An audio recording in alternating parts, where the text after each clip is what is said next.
Hello guys, it's Bari here, and in today's video we're gonna look at my graphic setting, all the settings that I'm using in F1-25. This is gonna be my first F1-25 video. I know maybe it's a bit late, I've been quite busy with stuff, and I just want to let you guys know from today on probably my F1-25 content will start and will be way more consistent, obviously, as league racing will start quite soon as well. But let's get into it. We start with the user setting, we start with assist. You can see everything obviously is off, and then we go to time trial setting, which is, I like to leave it all on off, but in case you were maybe uh, curious about your rival that you choose in time trial, about his line, about how he do in the corner, where he breaks, you can turn on the telemetry, and the game will show you, like I said, a racing line, but he's racing line, so it will show you when he's like braking and all these things. And then we move to, rules on flight. There is basically nothing to see. It's just nothing to see really here. It's just not a setting. And obviously simulation setting again is just not part of the setting. And we move on to camera setting, which so many of you asked me about it, and really, you guys were really curious about it. And obviously this year I decided to run TV pod. Last year I was running TV pod offset, which is on the it's on the left hand side of the car, but then you have to just go up like on the middle of the car with like this, and then you can just change it like this. But it's just something personal. I know so many drivers use offset, and so many does use TV pod. And for this year, I decided I'm going to use TV pod, same as I use in 23. And for last year, I used TV pod offset. But it's now you guys probably ask yourself, what is the main difference? The difference is probably you're going to see the car obviously a bit different. I think it's a bit, you have more field of view in TV pod offset, just natural. And at the same time, the car, from what I heard and obviously from what I felt as well, the car moves a bit less. For example, you driving, you go into the chicane, you hitting the curb. In TV pod, the car moves a bit more compared to TV pod offset. But it's just personal. To be fair, it's you guys need to try it and see it yourself. It's more like in your brain as well. For example, because in 23 I felt I was maybe faster. That's why this year I decided to run TV pod. It's just not. It's just personal, but make sure to try these camera settings. I think I really like it on a Ferrari. Actually, it looks good. You can see it, I think, like here as well. Oh, maybe not like that, but you can see it like here. It looks like this. It should be. It should. I mean, it's fine to me. I like it. And then what is next? And then we go to on-screen display, which basically what I use. This year I still really haven't changed my HUD. The thing that I can show you, like the thing that shows the gears and everything. But I might just turn it a bit smaller and go a little bit up, so I can see like my steering wheel fully, like you can see it now. Here, like when I turn the wheel, you can see I like the steering wheel is a little bit, covered by HUD. Maybe I go a little bit up, so I can see, the full steering wheel. And then we move to, obviously I showed this. And obviously one thing that I forgot to mention, I don't use virtual rear view mirror.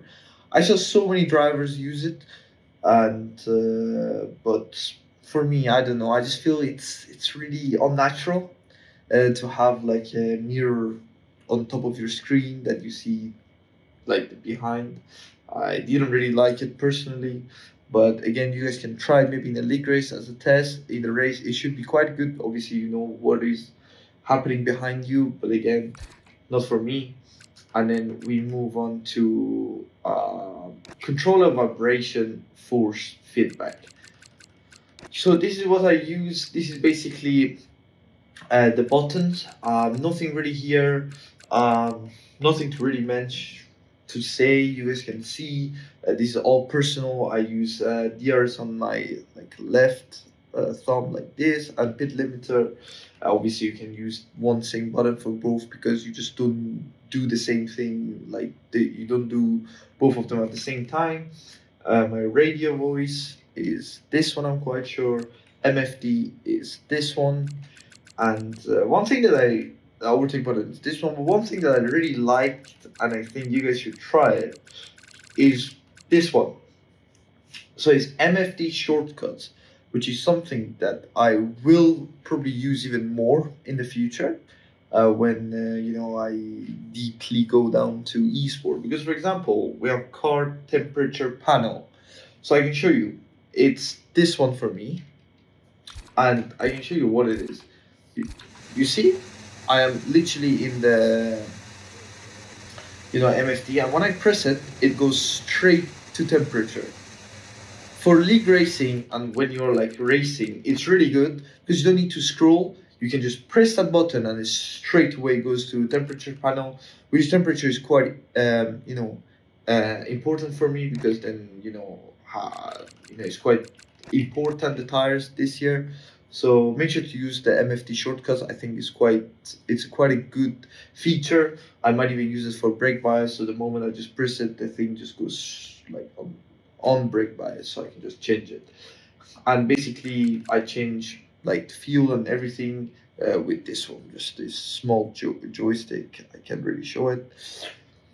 And then we move on to my calibration, which is I use 3% throttle dead zone. So when my like foot is resting on the throttle, I don't accidentally use throttle while braking.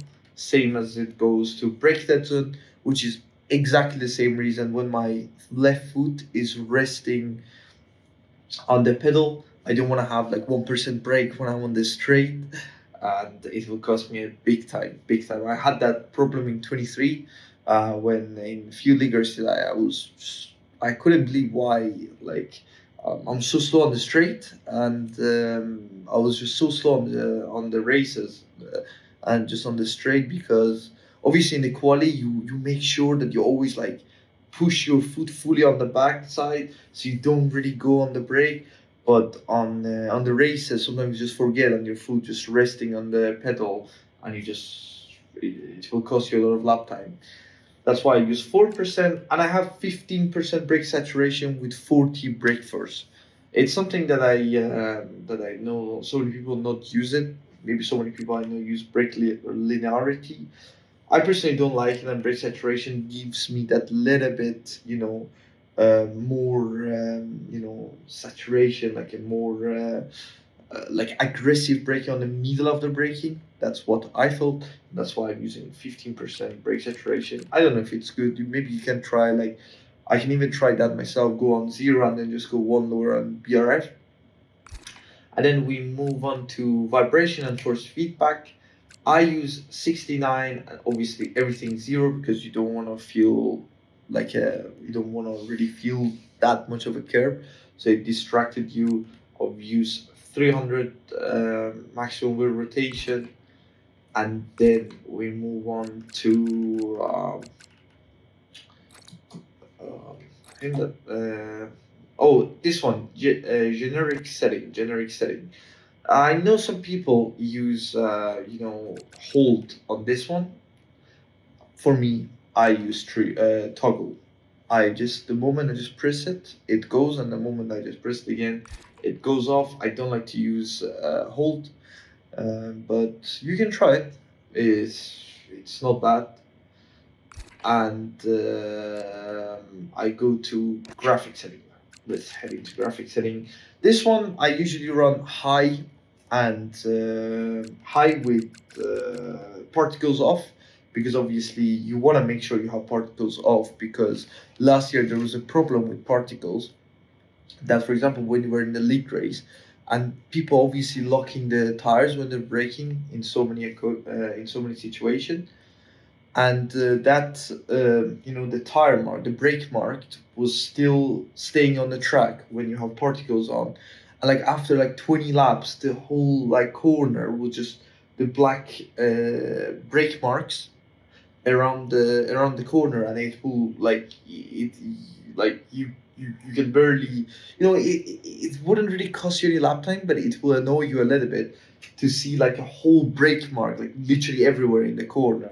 That's why we have most of the drivers I know have it off, and I usually use high, but this year I'm using custom because I had a bit screen freezes, as I'm using custom basically low enough so it don't really cost me any lap time from screen freezes. But again, if you have a stronger PC than me, you can easily use high. Obviously, better game experience, and obviously it will be the same. And then we move to my video mode. As you can see, I'm using NVIDIA GeForce RTX 3080. Resolution, full screen, aspect ratio is 16:9. It's just I left it on auto. Refresh rate is 239. Maximum, probably just use maximum. And then maximum FPS, I limited to 205 because, as I said, I was just having a lot of screen freezes. But if your PC can run unlimited, why not? It will be better. This year we don't have the problem that 60 FPS is faster thanks to EA. It's finally gone, so no need to worry about it. And sorry, to use only 60 FPS. And then we move into this one. This thing, there was so many drama about it that maybe lower is faster, but for me, I don't know if it was faster or not. But what we had to use for esport was either 8 or 16, and well, using 8, um, just just it basically feels the same for me. Doesn't matter what you use, in my opinion, it just feels the same. And we move on to this one. I'm using NVIDIA DLSS, but in 23 I remember I use sharpening. It's just the same. You guys have to try it and see which one you feel more comfortable. It's just the way I think the curves are. Like it's not like not the curves are. It's just the way the lightning and everything are, like on the apexes or on from like the track. It's the visual thing. It's not a big deal. It's just use whatever you feel more comfortable. And this one I use quality. Again, I just use quality with NVIDIA DLSS. Never had problem with it, so I stick to it. And then this one off, off, off. That's it. And then we move on to audio setting. Well, obviously, it depends on your headphone. With my headphone, I use master volume 7, effects 5, speech 5, music on 1. Don't really like to hear the game music while I'm in the lobby waiting to go on the session. I rather to be calm. Player car 7, other cars 7. Never use voice chat volume, so it's on 10. Never tried it. Never like went slower. Never really touched it. And then this one I always on headphones. And this one audio simulation quality. There was a glitch in F1-22 when you had to run ultra low, otherwise you would get like a sound glitch. Since then, I left it on ultra low, and every I'm losing ultra low. I don't know. Maybe I should try even go higher. I don't know what is gonna change. Basically, I always stay on ultra low, and obviously using mute by default and push talking multiplayer so I don't accidentally speak on the lobby when we are all in the lobby. And like that, I don't use subtitle, but for example, if you wanna do maybe career mode or something, maybe use subtitle because it's just more interesting.